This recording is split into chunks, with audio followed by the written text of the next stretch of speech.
Hey everybody, Kennis here. Hope you're doing well today. I'm actually having a great day today. For those of you that don't know, or maybe this is your first video you're watching, this is my second video on this channel. My first one was explaining that my YouTube channel with 50,000 subscribers plus had been hacked and deleted. And now this is my second channel. So I'm on this journey to build up to 1,000 subscribers and get 4,000 viewing hours in order to be monetized on this channel. And I plan on being bigger and better than what I was in the past with my old channel. So I appreciate it a lot that you have subscribed. I've been overwhelmed by the amount of people that have reached out to me and said, I've got your back, I'm supporting you. I shared it on my Facebook, or I tweeted it out, and other YouTubers have made videos about it and done shout outs, and you guys know who you are. I'm going to make a video at some point just kind of thanking as many people as I possibly can. But right now I just checked my subscription feed and it was at 711 subscribers in basically a day and a half. And man, that just is just amazing, the amount of support that I've had. Anyway, thank you guys for all of that. I wanted to, in this video, share with you how my YouTube channel got hacked. I think I've pinpointed it, and so I wanted to kind of explain it, and for anybody that was just curious, or any other people that may fall for a scam like this in order to be hacked. So I'll go through the whole process, minus the communications that I had with YouTube, because I'm going to make another video about that. So this is basically what happened. I've got some screenshots of an email that I received in January, and it was January 6th I got this email. Something happens when you get 50,000 subscribers, it's like a target goes on your back for scams, because I've gotten a lot of scam emails sent to me since I got 50,000 subscribers on my previous channel. And this was one of them, and I gotta hats off to this scammer, because they really got me. And there were some red flags now that I look back on it that I should have paid attention to. But as you can see in this email that I'll read it's pretty amazing how they manipulated me into thinking that this was legitimate. So it starts off with here. I get this email from this person. It says, "Hey, my name is Isabella. I'm the advertising manager for this company called MuseX. We appreciate the quality of your content and interested in cooperating with you, and would like to buy from you an advertisement for a couple of videos." Anyway, she goes on in this video, or in this email, to say that they are a digital audio workstation company, and they are introducing a new product that would be for creative people in that realm. I get these kind of things often, and so I just kind of say, I might be interested, let me know. So that's kind of how I responded. She said we would be able to pay you $350 to $500 for one video with advertisement. So I was like, all right, well, maybe. So I put, maybe I might be interested. Can you send me a link or website that I can look at MuseX? Okay. So she responds back, "Thanks for the answer. We're an independent international private company that wants to enter the global market. Our project was created by a group of enthusiasts." As I'm looking back on this, I'm realizing this is pretty generic email. The way that they explain it and don't try to get me to do much right here is where I think that they were wise in tricking me. They put, "At the beginning of our cooperation, we'd be satisfied with 1 or 2 videos with advertising lasting 25 to 35 seconds, or the one time you need to advertise MuseX. We would like to show you the pre-roll, how to install and run, sign up, log in, and review the basic functions and commands of the programs to your subscribers. You can make advertising to your liking at your discretion." So it's very typical of what I would expect a company to say, is like, kind of make this your own video. They're not asking really me to do anything at this point. They said, "By the way, here's our website. You can find out more information." This was another red flag. It has the website, but it's https:// and there was a space, MuseX space.pro/, and I had to actually type that full thing without the spaces into the web browser in order to get this website to come up. I'm not going to show you the website because I don't even want to go back to it just in case something is going to happen, but they had this website that looked very legit. It looked like a digital audio workstation, a DAW, and you know, it looked very much legit. This is another thing that they did well. They said, but if it's acceptable to you, we'll pay half of the amount in advance and we'll pay the second half after the first video. Man, it's smart, because that's kind of the way that an advertiser might do something. Then I put, I'm interested in it, in starting off with a few pre-rolls on my channel. I only do endorsements for products that I think are a great product. Is it possible to get a free download to test it out? Also, is this product Acid Pro? Because on the website there was a part of it that showed Acid Pro, and I think what they'd done is just gone to Acid Pro's website and taken some pictures and screenshots of that and tried to recreate it on like a fake website, and they left some of the text. It was actually a review from somebody else that said, you know, Acid Pro is great or something like that. She emails me back and says, you can download the installer from our website. After registration in the installed application, you'll be given a free trial period, which you can fully familiarize yourself with the program's functionality. At the moment, our front-end developers are completing work on the site. As soon as its design will no longer repeat Acid Pro. So that makes sense to me. I'm kind of like, okay, well, they're working out their website. Anyway, you can start working as soon as you're ready. We must also be sure that the commercial version of MuseX is working correctly before advertising it. So she's even saying, like, hold off before we roll out on this. We'll pay you $450 for your first video. After you give me your ID of MuseX you downloaded from our site, it is located in the upper right-hand corner of the program. If you encounter any problems with the program during your trial run, you should definitely inform me. And don't forget to send me screenshots of the video. Man, it's like, usually when you're getting scammed, people are like, click, click, click, please download my scam thing as fast as you can. I want to get it. It's like they're playing the long game on this. It's like the long con. She said, send me the ID of your MuseX and your invoice of payment link in the reply, and I will transfer your to the account department, where we'll agree to be sent the account over the next 12 hours. If you're satisfied with working, you will be able to continue cooperating in the future. I said, okay, sounds good to me. I'll be able to download and work on this software on Monday. Any promotional materials like graphics, pictures from your team would be good for the video. Can you tell me what the retail price is? And would there be a promotional code for my viewers?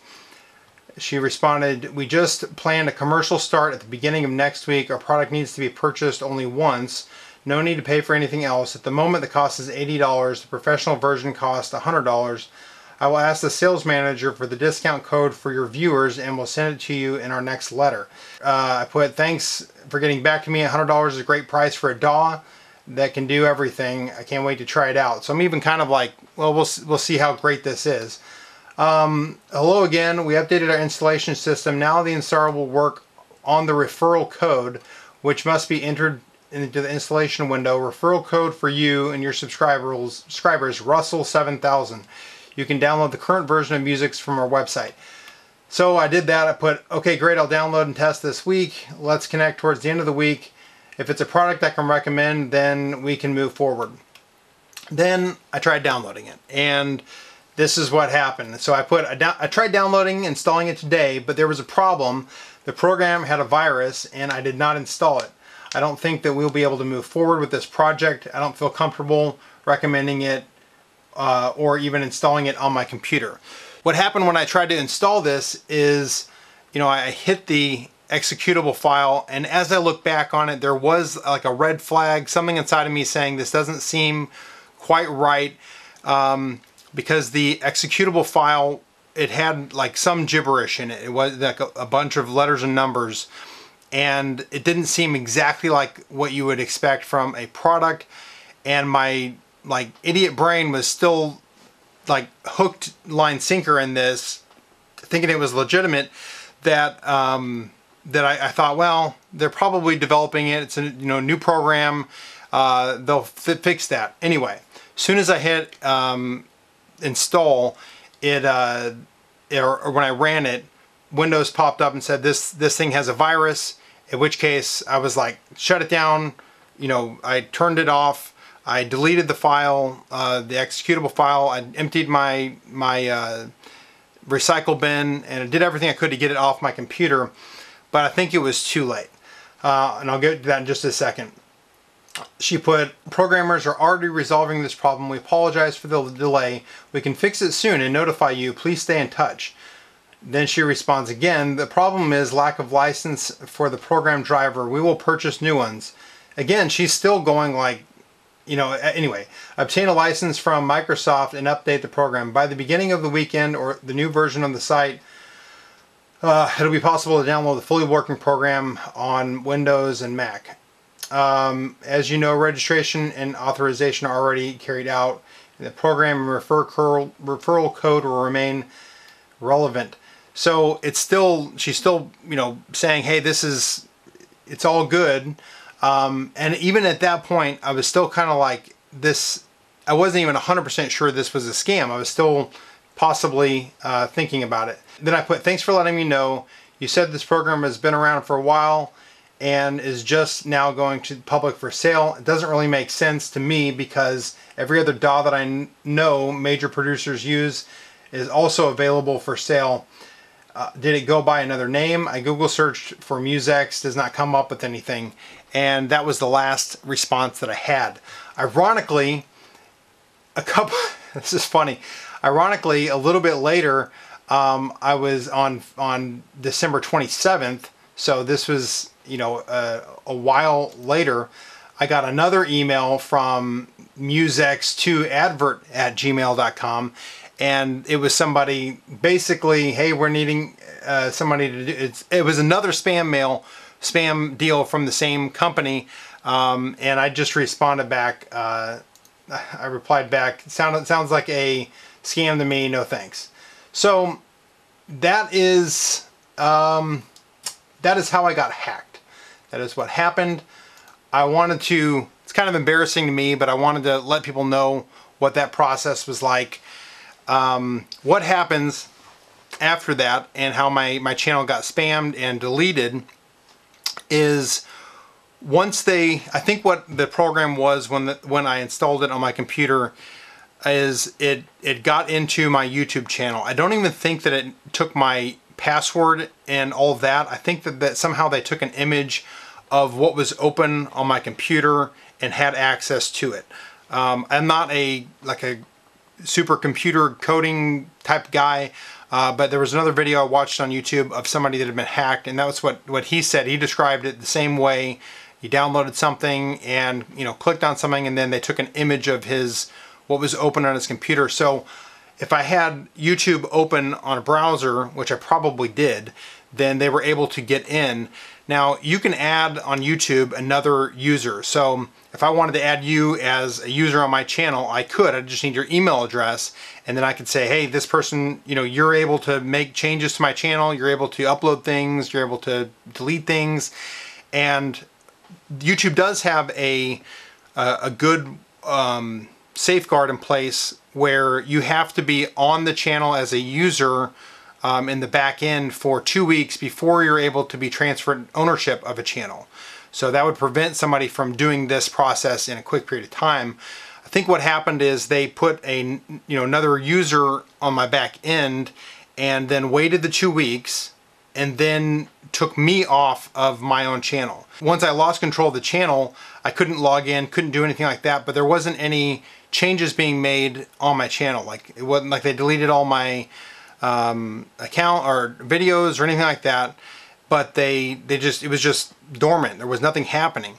And I thought, okay, well, so I contacted YouTube support. Like I said, I'm gonna make another video about that, but what ended up happening is they will sell your channel to somebody on the black market, and they will, you know, I don't know how much somebody could buy it from, but basically a channel that's already got a subscriber base or really just a monetized channel. Then what they'll do is they will spam the channel with hundreds and hundreds of videos over the next few days in hopes that one or more will take off and get a lot of views, and in the time they're doing that, they transfer the AdSense to a different account, so they're getting paid for all of those views. And then as soon as YouTube gets their act together and they take the channel back or whatever the case is, they're long gone. Now here's the deal, is they will spam it with videos that are copywritten material. So on my channel there was like this Thailand anime cartoon. They had hundreds of videos uploaded on it for that. And so, somebody might search for that and then watch, kind of binge watch through the channel. But then after a while, they started uploading like full movies, like full length movies that are copywritten. Obviously I'm gonna get a copyright strike for that. They had Monday Night Raw WWF on there. That video alone had like 500,000 views, and is a 3 hour long video. So I mean, they're gonna make a lot of money on that. And then let's see, Judge Judy was on there, 90 Day Fiance. There was all kinds of stuff. So put in perspective of how much content was on there, I had about 300 videos of mine that was on the channel. When the channel was taken down, the last I looked at it, it had 1,900 videos on the channel. So in about a week's time, less than a week's time, I think it was 6 days, they had uploaded, what is that? 1,600 videos to my channel. So, 250 to 300 videos a day, and a couple of them took off. A website called Social Blade, you're able to look at different YouTubers and see how many views they get. And it typically, my channel beforehand had 11 or 12, sometimes it would spike up higher than that, but usually it's about 11 or 12,000 views per day. At the peak of this, it was like 600,000 views, I think it was, per day. I'd have to go look at Social Blade to count them all up, but those 6 days, my channel had 1.6 million views, and it was all copyrighted material. I did the math on how much they would have made off of my channel in that week, and it was thousands of dollars. Thousands of dollars. Typically, just to put in perspective, I would, in that period of time, I would have usually I made about $35 a day on my channel for the amount of views that I had. So, 12,000 views, 35 bucks. If in a six day period of time, that would have been, let's see, 12,000 times 6, 72,000 views. Well, they had 1.6 million views in that time, 1.65 million views in that period of time. So just doing the math, they made a lot of money on my channel for that 1 week before it was deleted. So it's kind of frustrating, but that's where it is now. I doubt that company would ever, or those people, those hackers, there's not going to be any justice from them. And I'm hoping that somebody else maybe watches this video that's in my same situation and goes, you know what, I'm going to be a little bit more cautious on that end. A lot of people have said, hey, you need to have two-factor verification for every sign-in you do, and I understand how important that is. But like I said, I don't think that necessarily that's how I was hacked. It wasn't somebody guessing my password. I think it was somebody that got an image of my computer and was able to do it that way. So anyway, that's the video for today. But I wanted to share with you what that was and the experience of that, because a lot of people have been asking, and hopefully this will be able to help somebody else out in the process. I'm very, very blessed to have 711 subscribers so far. I'm at, almost to the 1,000 mark there. The viewing time is really going to be the hard part. I think that earlier today I looked at it and there was 59 hours viewing time, and I need 4,000 hours viewing time. So I guess the next step is to start making videos and putting it out there and getting people to watch and just start making content again. So I appreciate you watching this long. If you're watching this long into this video, you are a rock star. You're awesome. I appreciate it. Sticking around, for liking this video, subscribing to my channel. If you want to share my other video out and share with somebody else that, help to get some support, I'd really appreciate that. But Anyway, Kennis Russell, thank you so much for watching. I really do. I'm humbled and I'm appreciative of all the support. And I hope you have a great day today. And I'll see you later. I'll see you in another video.